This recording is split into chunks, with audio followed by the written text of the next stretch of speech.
trust that it's easy. As long as your buddy's out and you know where that strap is.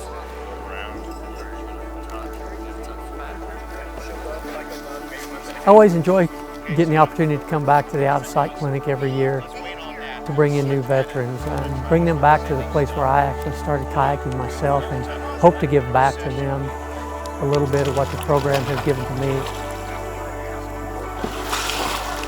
I've never even touched a kayak before this week. I didn't really know anything about the organization. I knew they went kayaking, but that was honestly about it. By the end of the first day, like, everybody just seems like friends. It's just a laid-back, fun atmosphere. It's still challenging. It's still the kind of place where you get pushed. Oh! Yeah!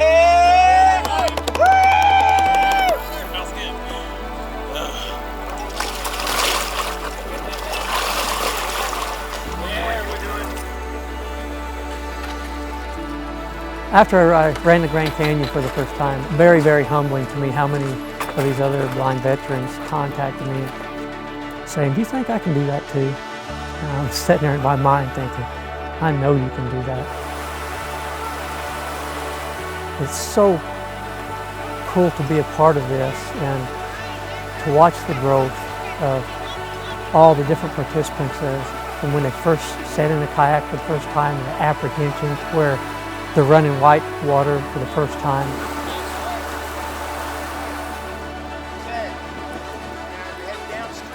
I can't see the smiles on their face, but I can sure hear the smiles, and I can hear the laughter and just hear it in their voice, how much they truly enjoy it, and another thing that they can do.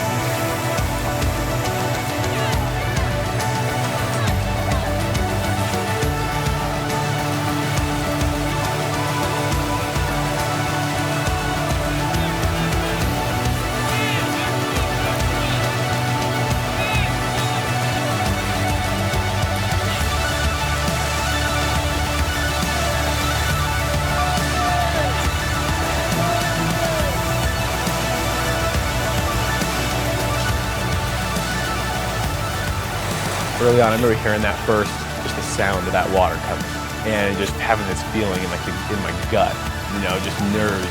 Once I'm in the middle of it, all those sensations are gone, and I'm literally just present.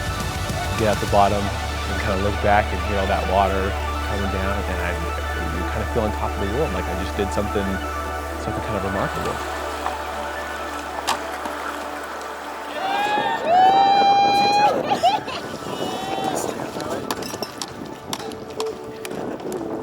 I like running whitewater just about as much as anything that I do, because it's the most independent thing that I think I do since losing my eyesight.